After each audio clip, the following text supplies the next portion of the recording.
ईश्वर कौन है, कहाँ है, कैसा है, इन प्रश्नों का उत्तर वही पा सकता है जो अपने भीतर भार फैले संसार को अच्छी तरह समझ सके।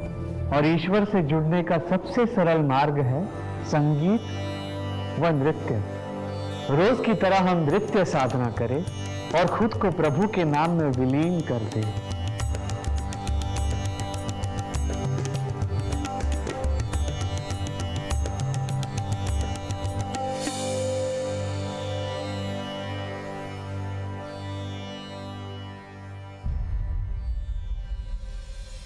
ठहरिए। आपको ज्ञात नहीं, प्रभु ब्रह्मचारी इच्छानंद सरस्वती जी महाराज के विश्राम गृह के आसपास महिलाओं का प्रवेश निषेध है। मुझे बाबा जी से बात करनी है, एक बार बात करवा दीजिए। बाबा महिलाओं से अकेले नहीं मिलते। आपके साथ कोई पुरुष या सगा संबंधी आया है? बाबा जी। पाप मत करो। बोलिए, क्या परेशानी है आपकी? बाबा जी, मैं आपकी बहुत बड़ी भक्त हूँ। आपके आशीर्वाद से मैंने और मेरे पति ने बहुत तरक्की की है। हाल ही में हम लोगों ने एक घर खरीदा है। हम चाहते हैं कि आप हमारे घर आके पूजा करें। हम आपके साथ ही गृह प्रवेश करना चाहते हैं। आप अपने पति को हमारे पास भेज दीजिए, हम अवश्य चलेंगे। ठीक है?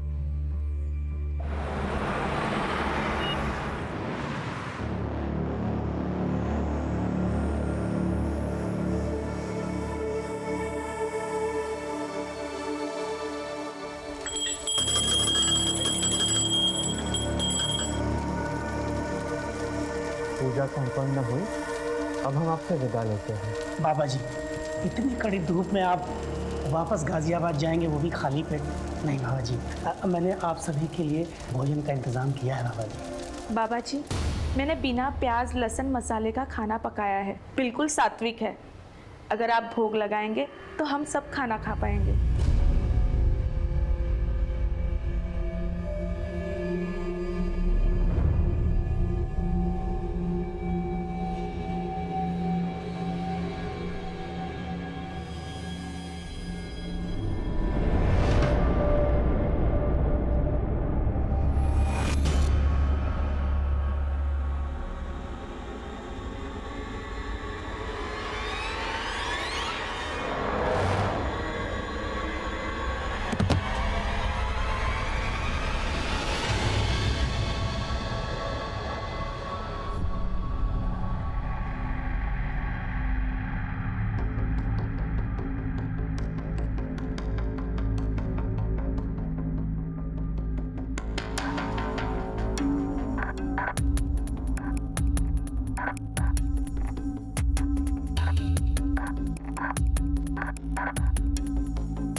एक पाखंडी बाबा द्वारा धर्म और आस्था के नाम पर कलंकित करने वाले किस्से तो बहुत देखे होंगे आप, लेकिन जो आज आपने देखा वो किसी अपवाद से कम नहीं। एक बहुत ही सोची समझी साजिश के तहत एक धर्म गुरु को कलंकित किया जा रहा था। इसमें कितना सच था, कितना झूठ, कौन था अत्याचारी, क्या था अत्याचार, ये एक ऐसा केस था जो गाजियाबाद का मशहूर केस बनकर सामने आया और ना जाने कितने घिनौने जुर्म का पर्दाफाश कर दिया। तो चेयरपर्सन मैडम, आपके हेल्प के लिए थैंक यू। मैं घर के बाहर तो एक लड़ाई जीत गई, लेकिन अपनों से हार गई हूँ। ऑफिस, गली, मोहल्ले, हर जगह उसकी वजह से नाक में दम हो गया है। मेरे माँ बाप, फ्रेंड्स, रिलेटिव कोई मेरे साथ नहीं है। मैं अकेली पड़ गई हूँ और सोचती हूँ कि मैं जिंदा क्यों हूँ।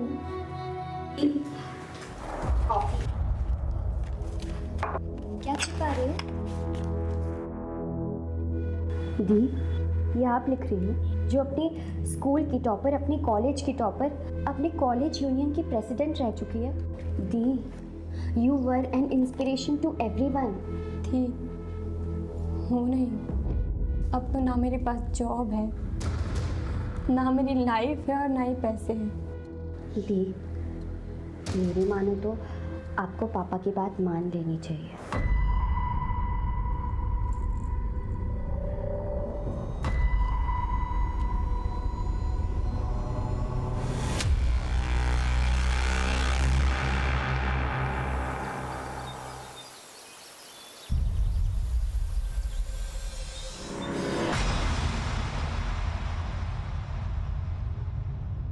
हटो मेरे रास्ते से।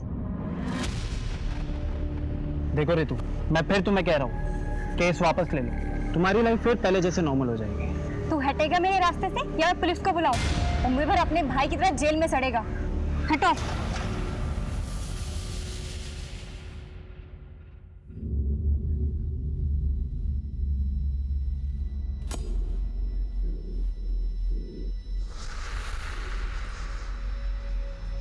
अब मेरे सामने ऐसे ब्रह्मचर्य का जाप करने से क्या होगा?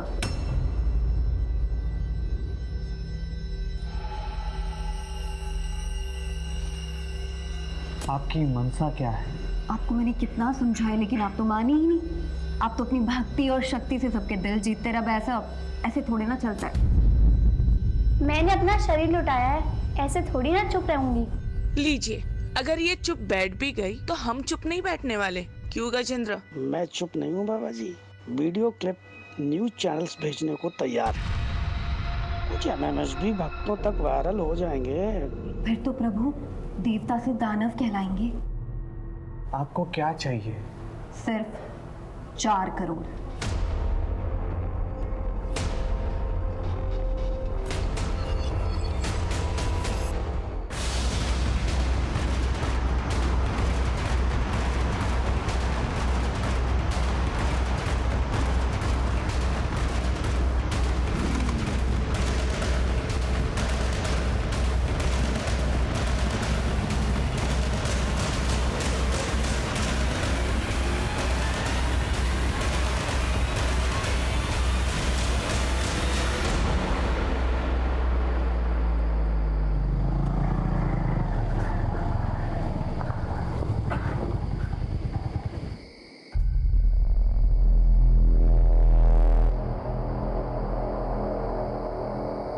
आप ना यहाँ पर रुको, मैं देख के आता हूँ।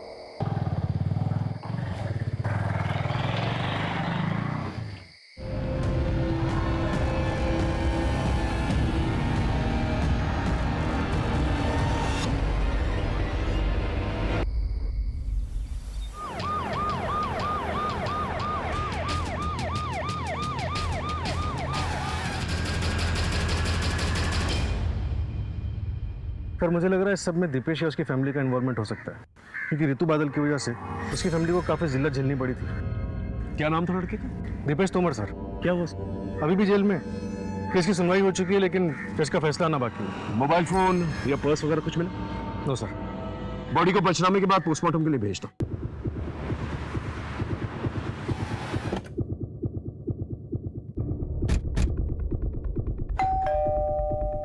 सर हम क्यों उस लड़की को मारेंगे या मरवाएंगे? हमारे बेटे की जो जिंदगी बर्बाद होनी थी वो तो हो ही गई। सेशन कोर्ट ने तो अपना फैसला सुना दिया, आप हाई कोर्ट में अपील कर देते। वैसे भी ऋतु तो मर चुकी है, आप कोई ना कोई जुगाड़ करके अपने बेटे दीपेश को जेल से निकलवा लेते। हम कुछ नहीं करने वाले सर।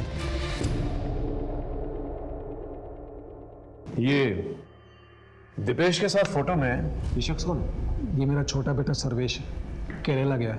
हम आयुर्वेदिक दवाई के थोक विक्रेता हैं, वही लेने गए। जरा फोन लगाइए इसे। लगे लगे।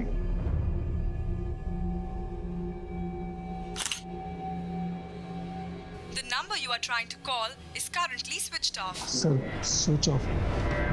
Switch off. एक काम करो, इनके फिंगरप्रिंट्स लो।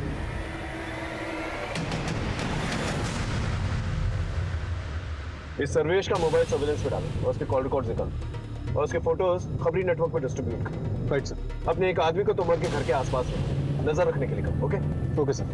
ये ऋतु के माँ बाप से बात हुई? उन्हें पुलिस स्टेशन आने के लिए कहा है सर।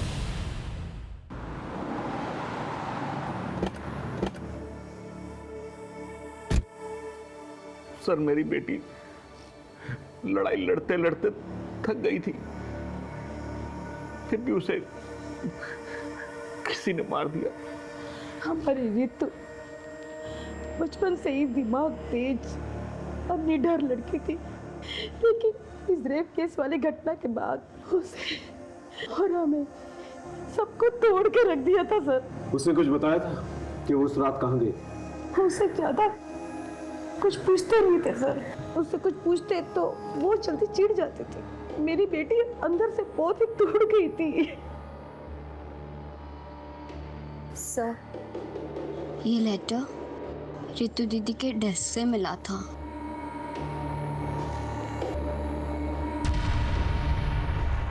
कहीं ऐसा तो नहीं कि बदनामी के डर से आप ही लोगों ने उसे मार दिया, मरवा दिया? ऐसा नहीं है सर, मुझे अपनी बेटी रितु से बहुत उम्मीदें थी। मैं अपनी उम्मीदें हार गया था, इसलिए सर मैं बहुत परेशान हो गया था। रितु की बेहतरी के लिए हमसे जो बन पड़ रहा था, जो कर सकते थे सर, हमने बहुत कोशिश की। माँ, मैं कैसे शादी करूँ? अभी मैं अपने पैरों पे भी खड़ी नहीं हुई हूँ। ना तो मेरे पास जॉब है, ना तो मेरे पास सेविंग्स और ना ही खुद का घर है। अब आप खुद बताओ, अगर मैं सेटल हो जाती हूँ और कल को मेरा डाइवोर्स हो जाता है तो कहाँ जाऊँगी, क्या करूँगी? अरे तुम लोग तो ऐसे बात करो जैसे कि इस रेप की घटना के बाद कोई भी लड़का उतावला हो रहा होगा इससे शादी करने के लिए। हर जगह से रिजेक्शन आ रहा है। आखिर तुझे जरूरत क्या थी ये केस करने की? पापा, वो मेरा कलीग था, हमें क्लाइंट पीपीटी रेडी करनी थी। अब मुझे क्या पता था कि वो मेरी ड्रिंक स्पाइक कर देगा और मेरे साथ वो सब कुछ करेगा। अब मैं बाहर वालों को क्या बोलूं जब आप लोग ही मुझ पे ट्रस्ट नहीं करते?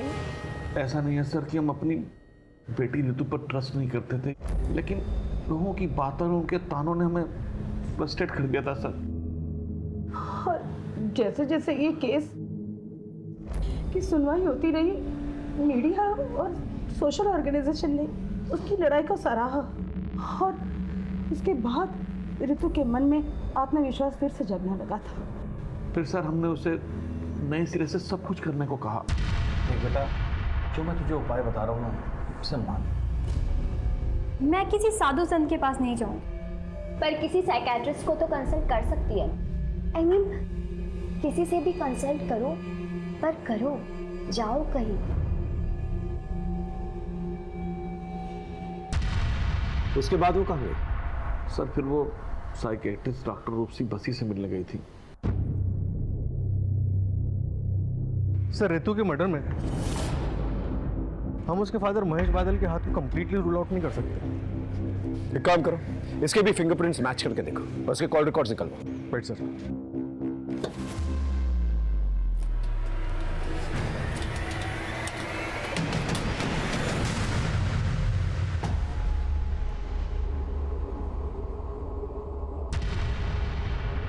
पिछले महीने का चढ़ावा आप पहले ही ले जा चुकी हैं। अब जो कुछ भी जमा पूंजी है यही है। प्रणव, ये हमारे आश्रम के गहने पैसे हैं, ये हम ऐसे ही किसी को नहीं दे सकते। आप रहेंगे, आपकी आस्था रहेगी, तभी तो ये आश्रम रहेगा।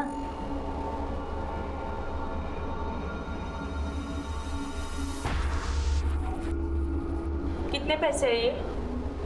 कुल 25 लाख। और बाकी के पैसे? इससे ज्यादा नहीं मिल सकता। बाबा के टट्टू, तुम ज्यादा मत बोलो। अगर आप पीछे की जमीन का एक छोटा सा हिस्सा बेच देंगे ना, तो किसी को कुछ पता नहीं चलेगा। खरीदार मैं लेकर आ जाऊंगी, आप बस जमीन के कागजात तैयार करवा दीजिए।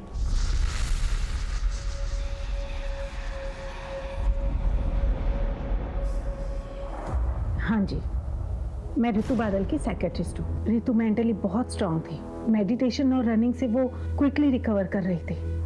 डॉक्टर, आज तो रनिंग करते वक्त मेरे पीछे मेरे रेपिस्ट का भाई पड़ गया था। व्हाट? लेकिन मैंने उसे डांट कर भगा दिया। मैंने बोला कि मैं पुलिस में कंप्लेंट कर दूंगी। That's great. ऐसे ही अपनी जीने की चाहत और जोश को बनाए रखो। बस 3-4 सेशन और फिर तुम्हें मेरे पास भी हफ्ते में 2 बार आने की जरूरत नहीं है, महीने में 1 बार आ जाना। एक्चुअली मैं भी आपको यही बताने वाली थी कि अब आगे से मैं आपके पास नहीं आ पाऊंगी, क्योंकि मुझे मेरे स्पिरिचुअल गुरु मिल गए हैं। उनसे बातें करना, उनकी बातें सुनना मुझे बहुत अच्छा लगता है। उस गुरु के बारे में कुछ बताया था उसने? वो कौन था? उसका नाम क्या था? Ichchhanand Saraswati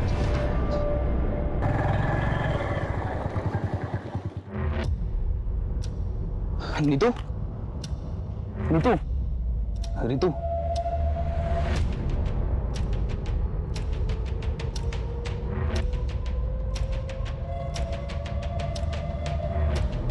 Ritu, I am sorry.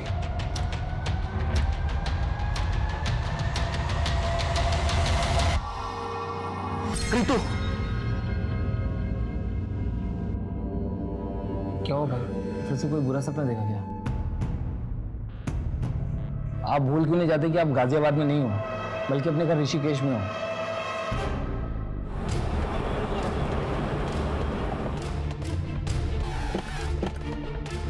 कोई कहता है नौकरी परेशान कर रही है, कोई कहता है पत्नी परेशान कर रही है, कोई कहता है माँ बाप परेशान कर रहे हैं, कोई कहता है बच्चे परेशान कर रहे हैं।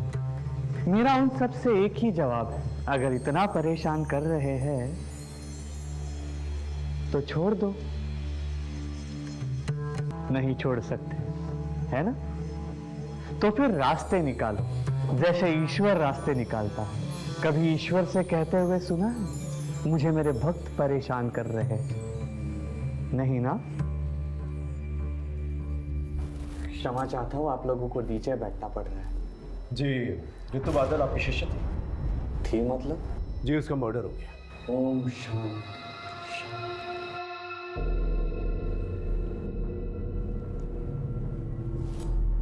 कब?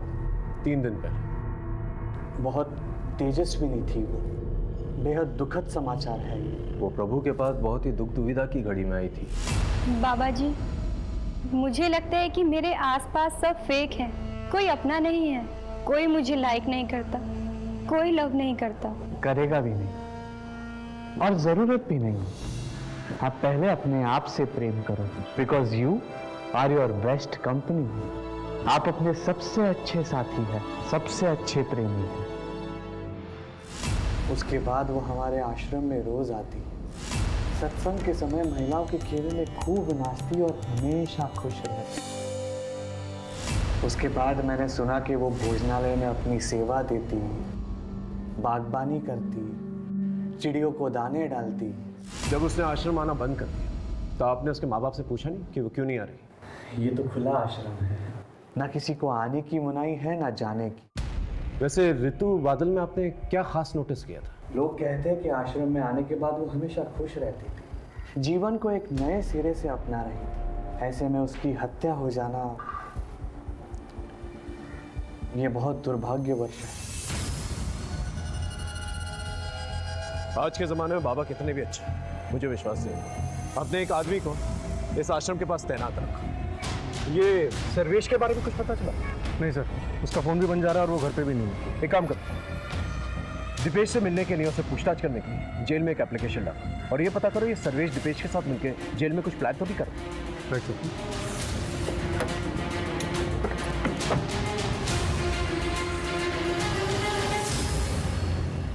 ये रही ऋतु बादल की पोस्टमार्टम रिपोर्ट। रिपोर्ट के हिसाब से मौत रात 11:30 से 1:30 के बीच में हुई और मौत गला दबाने की वजह से हुई। इसके अलावा कोई खास इन्फॉर्मेशन नहीं है। कॉल रिकॉर्ड्स में कोई सस्पिशियस? नो सर, लेकिन ऋतु का फोन मौत के ठीक 1 महीने पहले से दिन में काफी टाइम के लिए बंद रहने लगा। लोकेशन चेक किया, कहाँ ऑन हुआ कहाँ ऑफ हुआ? सर, बाबा के आश्रम में ऑफ होता था और घर में ऑन होता था। सर हाँ सर, ये रहे फिंगरप्रिंट रिकॉर्ड्स। ओके, इसके मुताबिक ऋतु की गर्दन पे जो फिंगरप्रिंट्स मिले वो उसके माँ बाप से मैच नहीं करते और ना ही दीपेश के बाप से मैच करते हैं। या फिर शायद दीपेश के फरार भाई सर्वेश ने हत्या की। राम राम सर जी। बोलो। आपका शक सही निकला था। दीपेश ने अपने भाई सर्वेश का स्टेट शूटर अवनीश से कांटेक्ट करवाया था। फिर तो सर अवनीश के अड्डे पर धावा बोलते, क्योंकि अब जेल जाकर दीपेश से पूछताछ करने की जरूरत तो नहीं पड़ेगी। राइट।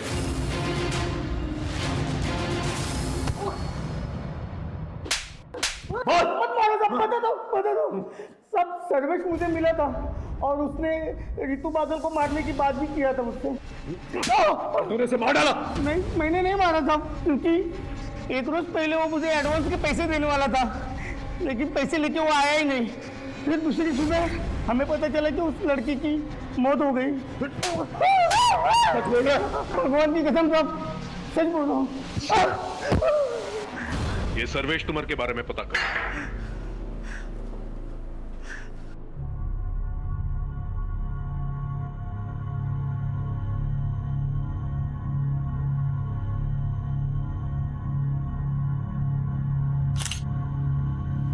दिखाओ, अच्छी आई है ना? अच्छी आई है। ये देखो। नीतू जी, मैंने आपके बारे में न्यूज़पेपर में पढ़ा था। तो क्या सोचा तुमने? लड़की ने लड़के को फंसा लिया? नहीं, मैंने ऐसा नहीं सोचा। मतलब मैंने सोचा कि आपके अंदर इतनी हिम्मत कहाँ से आई? मतलब आपका रेप हुआ, उसके बाद आप सीधे हॉस्पिटल गई, उसके बाद आपने मेडिकल एग्जामिनेशन करवाया, फिर आप पुलिस स्टेशन गई, रिपोर्ट लिखवाई। क्योंकि मैं अगर पूरे प्रोसेस से नहीं जाती तो कहीं पकड़ा ही नहीं जाता।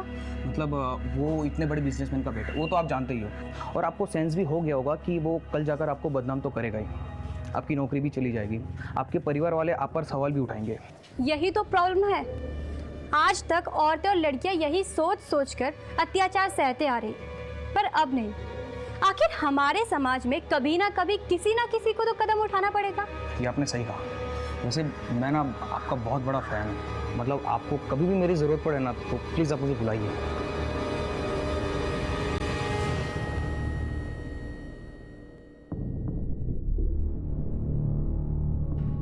ऋतु बादल ने AA इंटरप्राइजेस के खिलाफ केस दर्ज किया, लेकिन क्यों?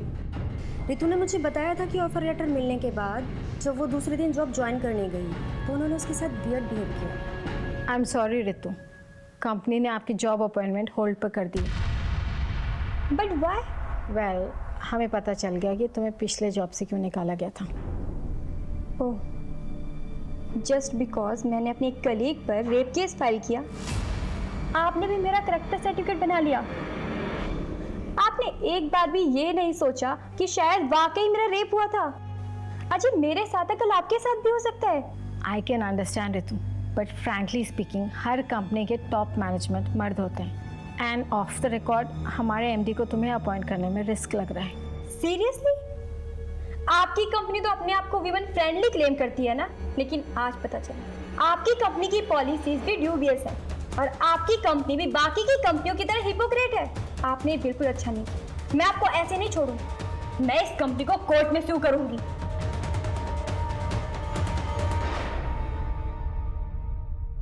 अब रितु रही नहीं है तो केस का कोई फायदा नहीं है। कंपनी ने एम्प्लॉय को भी निकाल दिया है। सर, हो सकता है कि उस एम्प्लॉय ने बदला लेने के लिए रितु का मर्डर कर दिया या फिर करवा दिया। उस एम्प्लॉय की डिटेल्स हैं आपके पास? ये इसका बायोडेटा। सोनल गुनात्रा।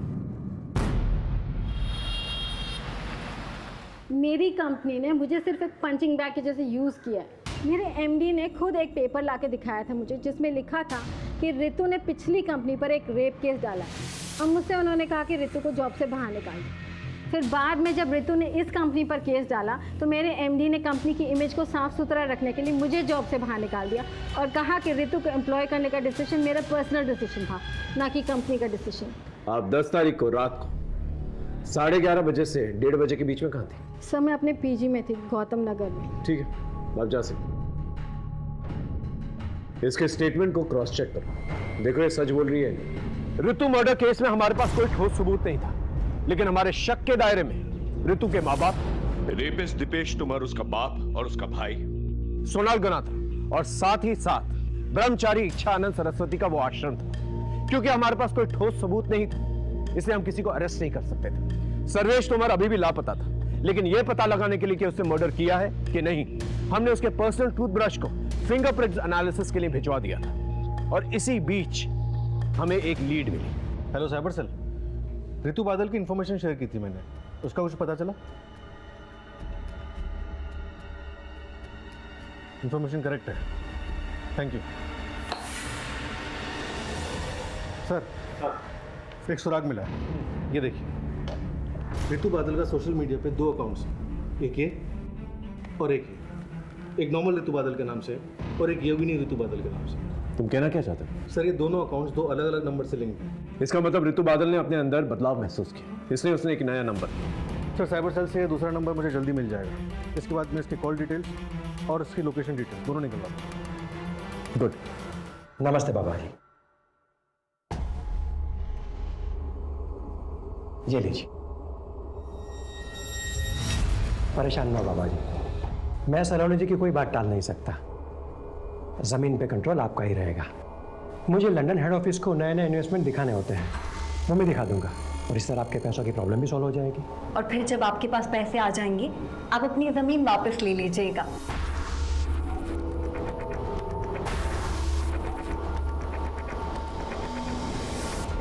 सर, ये देखिए ऋतु के दूसरे नंबर के कॉल रिकॉर्ड्स। ये नंबर ऋतु की मौत से 10 दिन पहले लिया गया था और सर ये देखिए, 10 तारीख की शाम 6:30 बजे ऋतु को किसी आनंद प्रसाद नाम के आदमी ने फ़ोन किया था, और उसके बाद 10:30 बजे रात को उसका फ़ोन लोकेशन आनंद प्रसाद का घर दिखा रहा है, और फिर आधे घंटे बाद उसी एरिया में उसका फ़ोन स्विच ऑफ हो जाता है, और 15 किलोमीटर दूर ऋतु की मौत। एक काम कर, इस आनंद प्रसाद की डिटेल्स दिखा। Okay sir.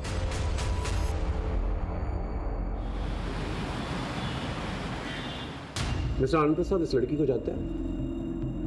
हाँ हाँ, ये तो वही लड़की है जो मेरे पास जॉब के लिए आई थी। Hello sir. बैठो बैठो। आप मिलने के लिए बहुत डेस्परेट थे मिस ऋतु? एक्चुअली सर, आपकी कंपनी की अपॉइंटमेंट के बारे में मुझे आज ही पता चला, तो मैंने सोचा कि वैकेंसी फुल होने से पहले मैं आपसे आके घर ही मिल लूँ। कितनी देर तक थी आपके घर पे? तकरीबन आधे घंटे में। उसके तुरंत बाद उसका मोबाइल नेटवर्क ऑफ हो जाता है, और उसके आधे घंटे की दूरी पे उसका मर्डर हो जाता है। क्या बात कर रहे हैं आप?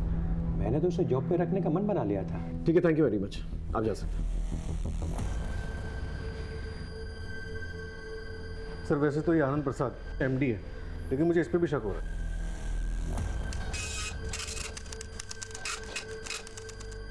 मिस्टर आनंद प्रसाद, ये रहा आपके कॉल रिकॉर्ड्स। इसके मुताबिक आप बहुत यंग लड़कियों के संपर्क में थे। So what? Is there any problem? Yes, there is. ये यंग लड़कियां सावली सलोनी आपको भेजा करती थी। ऋतु को भी सावली सलोनी ने आपको भेजा था, और सावली सलोनी खुद जिस्म फरोशी के लिए जेल जा चुके हैं। अब आप सच बताएंगे, क्योंकि ऋतु बादल का मर्डर हो चुका है जो आपके घर आई। बोलिए।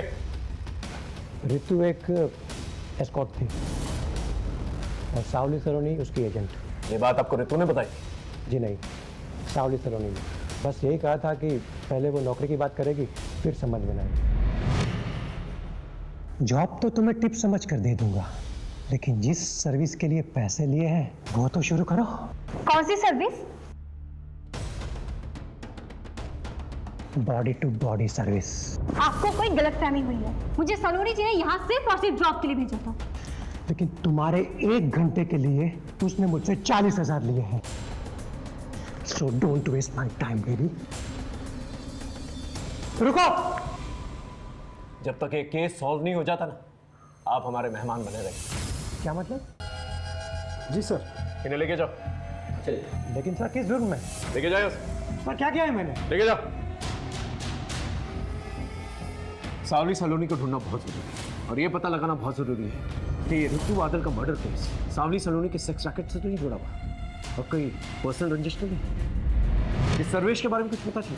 सर वो अभी भी अंडरग्राउंड, और सर ऋतु बादल के गले पे मिले फिंगरप्रिंट्स के निशान सर्वेश के फिंगरप्रिंट से मैच नहीं करते। सर हो सकता है सर्वेश ने खुद ये मर्डर ना किया, और ना ही अवनीश चौधरी से करवाया, बल्कि शायद किसी और से करवाया।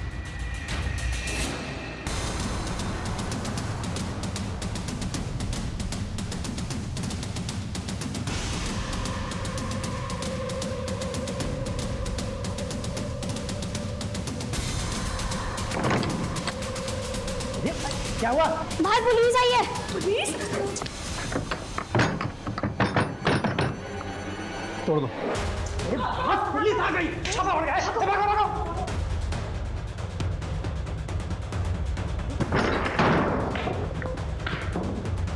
उस तरफ सर्च करो।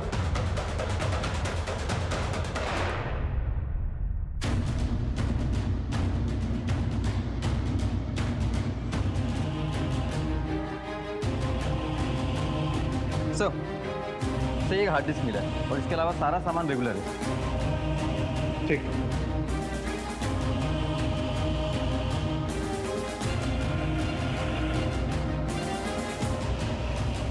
और सर इसमें काफ़ी आदमी ऐसे हैं जो कोई मूवमेंट नहीं कर रहे हैं, ऐसा लगता है जैसे बेहोशी की हालत में।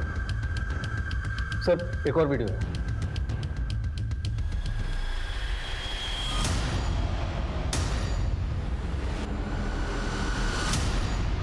ये सत्य है कि सावली सलोनी मुझे ब्लैकमेल कर रही थी। आपको ये बात हमें पहले बतानी चाहिए थी, हम उसे पकड़ने की कोशिश करते। लेकिन हमारी मुफ्त में बदनामी होती, ना मुझे कुछ हासिल होता ना हमारे आश्रम। आपको इस बात का पता है कि ऋतु बादल सावली सलोनी के संपर्क में थी? ये नहीं हो सकता। क्या आप ये बता सकते हैं कि कभी आपने ऋतु को सावली सलोनी के साथ देखा? हो सकता है उसके कहने पर वो इस आश्रम में आई। जी नहीं, हमें ऐसी कोई जानकारी नहीं थी। और ऋतु का परिवार हमारे आश्रम से सालों से जुड़ा हुआ है, तो फिर वो सावली सलोनी के कहने पर हमारे आश्रम में क्यों आएगी? ये सावली सलोनी आपको ब्लैकमेल क्यों कर रही थी? यही सवाल मैंने उससे भी किया था। तुम्हारे इस धर्म के धंधे ने, धंधा नहीं, आस्था बोलिए। हाँ हाँ वही वही, तुम्हारे इस आश्रम के कारण लोगों ने मेरे ठिकाने पर दारू पीना, चरस गांजा फूकना, सेक्स करना कम कर दिया है। इन सब की भरपाई के लिए तुमको पैसा देना होगा। हम बहुत जल्द सावली सलोनी को पकड़ लेंगे। अगर वो आपके संपर्क में आती है तो प्लीज हमें इन्फॉर्म कीजिएगा।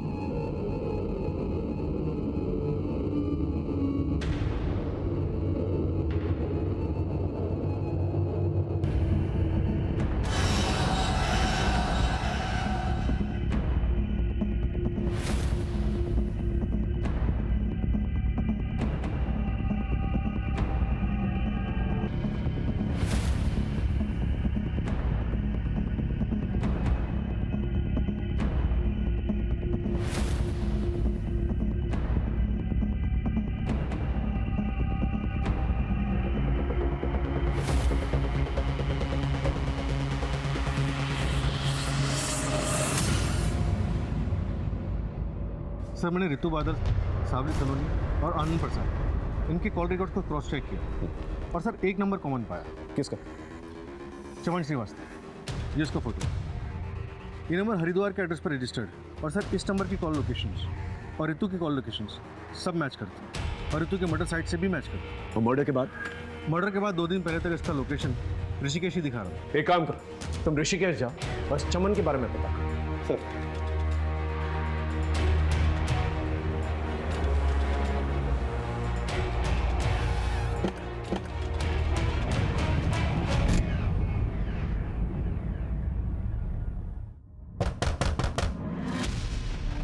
जी चमन श्रीवास्तव।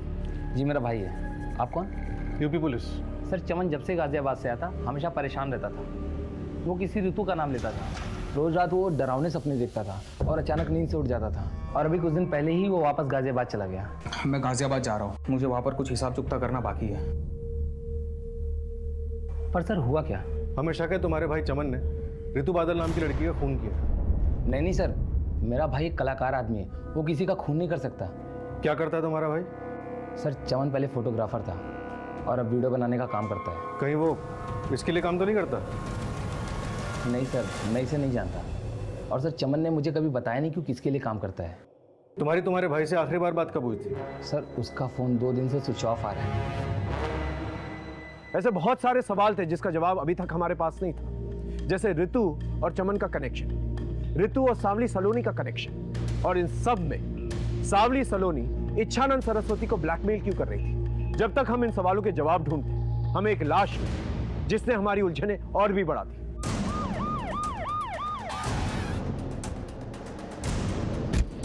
चमन श्रीवास्तव की बॉडी मिली है सर, किसी तेज धार वाले वेपन से उसका पेट काटा गया। मर्डर वेपन मिला? सब आसपास देख लिया सर, कुछ नहीं मिला। मेरी गट फीलिंग कह रही है कि ये केस इच्छानंद सरस्वती और सावली सलोनी के बीच में कहीं ना कहीं उलझा हुआ है। सर आश्रम पे हमारी नजर है, लेकिन सावली सलोनी का कोई ठिकाना नहीं मिल रहा। ऐसे बैठे रहने से तो कुछ भी नहीं होने वाला। एक काम करो, तुम कस्टमर बन के रेड लाइट एरिया में जाओ और सावली सलोनी के बारे में पता करो। ये कहीं ना कहीं तो अपना धंधा चला रही है।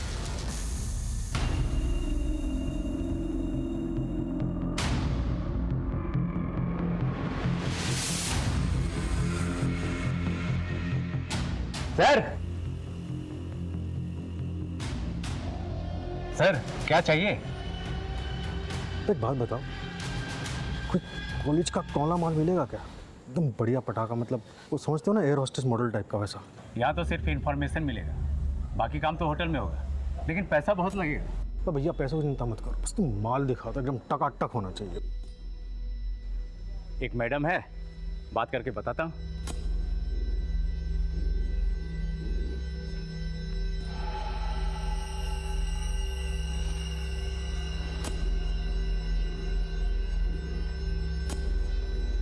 सर गाड़ी वाड़ी है क्या?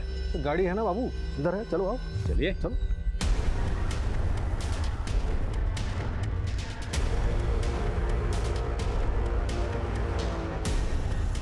ये लोग आनंद विहार की तरफ जा रहे हैं, फॉलो करते रहो, लेकिन डिस्टेंस बना के रखो।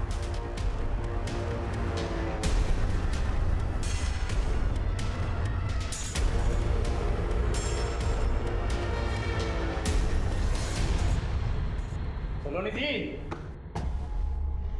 सर ये सलोनी जी ही हैं जिसके पास गाजियाबाद में किसी भी टाइम पर टॉप क्लास की इंटरनेशनल लड़कियां मिलती हैं। अच्छा, तो ये हैं। आप इंजॉय कहाँ करेंगे, यहाँ या होटल में? देखिए, एंजॉय तो हम कहीं और ही करेंगे, फिलहाल आपका वॉशरूम यूज़ करेंगे। सर अंदर है ना, आते हैं। टीम बी, ऊपर आ जाओ जल्दी। चलिए, आप दोनों को एंजॉय कराते हैं।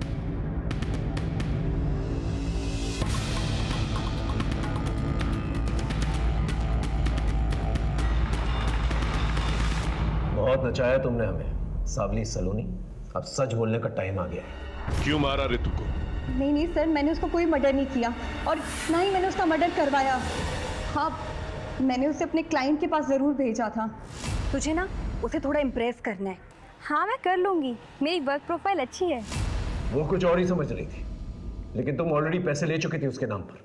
मैं तो सब लड़कियां ऐसे ही करती है सर, पर मुझे क्या पता था कि वो ऐसे भाग जाएगी। ये चमन श्रीवास्तव कौन?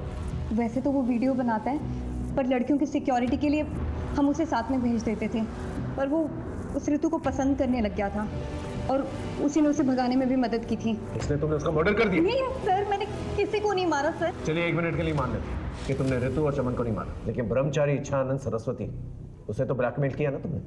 बिल्कुल किया था सर, करती नहीं तो वो रास्ते पे कैसे आता। ऋतु तो काफी सुलझी हुई लगी, तुम्हारे संपर्क में कैसे? मेरे पार्टनर की मदद से, उसी ने उसे धोखे से मेरे पास भेजा था। कौन है तुम्हारे पास?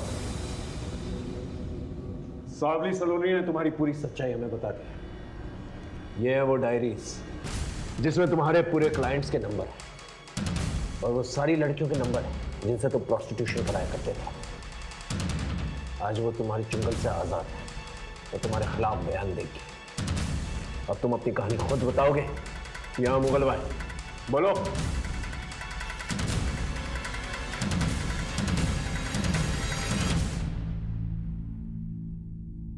देखिए, मैं पहले ही क्लियर कर दूं कि ना ही मैंने ऋतु को मारा है ना मरवाया है।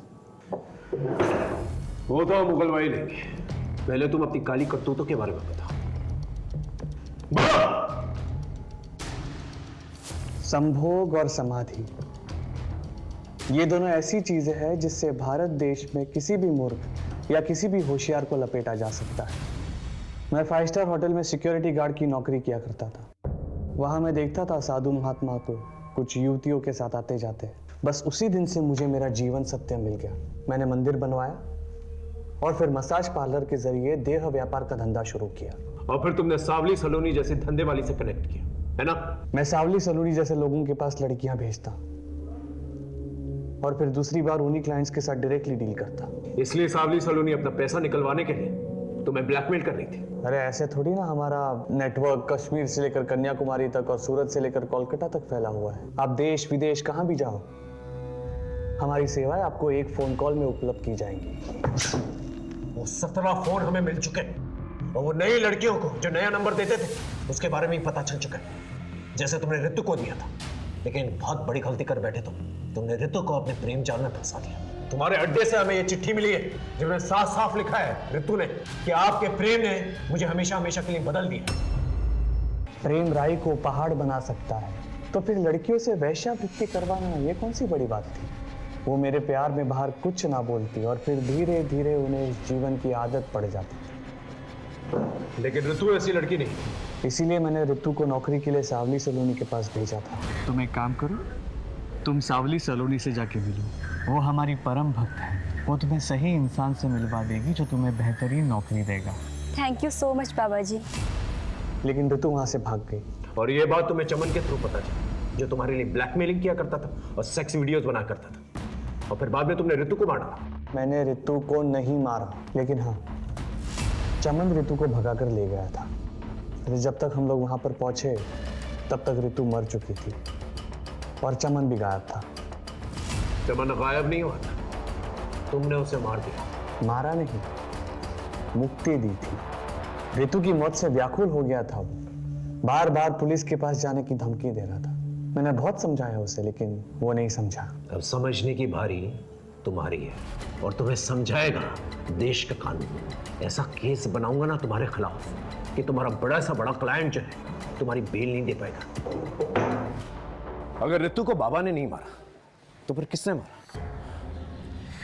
एक काम करो, रितु के मर्डर की रात के इंसिडेंट टाइम से मैच करके देखो, उसके कॉल रिकॉर्ड्स और लोकेशन रिकॉर्ड्स दोबारा से चेक करो। कातिल हमारे रेडार में ही है, बस पकड़ में नहीं आ रहा है। रितु ने चमन के फोन से आपके लैंडलाइन नंबर पर उस रात आप लोगों को फोन किया था। आपस में फैसला कर लीजिए आप कि रितु को किसने मारा है। सर मैंने मारा अपनी बेटी रितु को, उसका फोन आया था मेरे पास। पापा वो आपका इच्छा आनंद बहुत ही गिरा हुआ आदमी है, वो बहुत ही घटिया इंसान है। वो उसने मुझे प्रोस्टिट्यूशन में डालने की कोशिश की। मैं अपने एक दोस्त के साथ ग्रीन पार्क के गेट नंबर 2 के पास हूँ। पापा प्लीज जल्दी आ जाओ। सर मैं उससे बहुत तंग आ गया था और बाबा की बुराई मैं नहीं सुन सकता था, इसलिए गर्दन दबाकर मैंने उसे मार दिया। झूठ बोल रहे सर, रितु का फोन मुझे आया था। सर बाबा जी को हम पूछते हैं और रितु फोन पे बाबा जी के बारे में अनाप शनाप बके जा रही थी। बस गुस्से में आकर मैंने उसे मार दिया। नहीं इंस्पेक्टर साहब, रितु को मैंने मारा है। नहीं साहब, मैंने मारा है सर। सर मैंने मारा है सर। रहिए आप लोग। ये रहे आप लोगों के फिंगरप्रिंट रिकॉर्ड्स। ये रितु की गर्दन पे मिले फिंगरप्रिंट रिकॉर्ड्स और आप दोनों के फिंगरप्रिंट रिकॉर्ड्स मैच नहीं होते।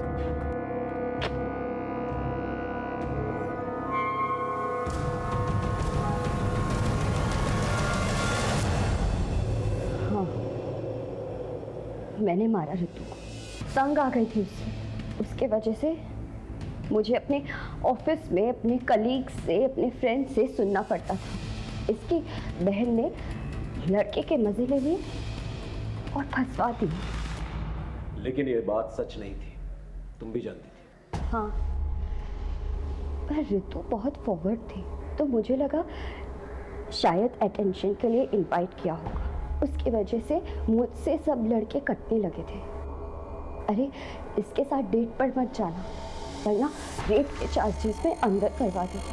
पर फिर जब उस दिन उसने वो बाबा के धोखेबाज वाली बात की, तो फिर मेरी सटक गई।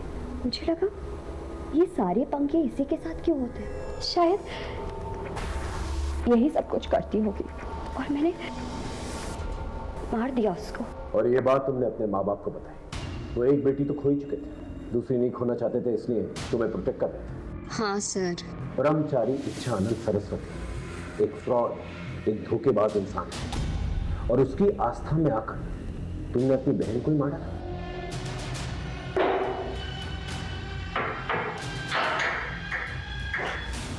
ब्रह्मचारी इच्छानंद सरस्वती उर्फ अनुज अजय द्विवेदी, उसके सपनों ने उसे गलत रास्ता इख्तियार करने पर मजबूर किया, जबकि मधु ने अपना संयम और आपा खोया।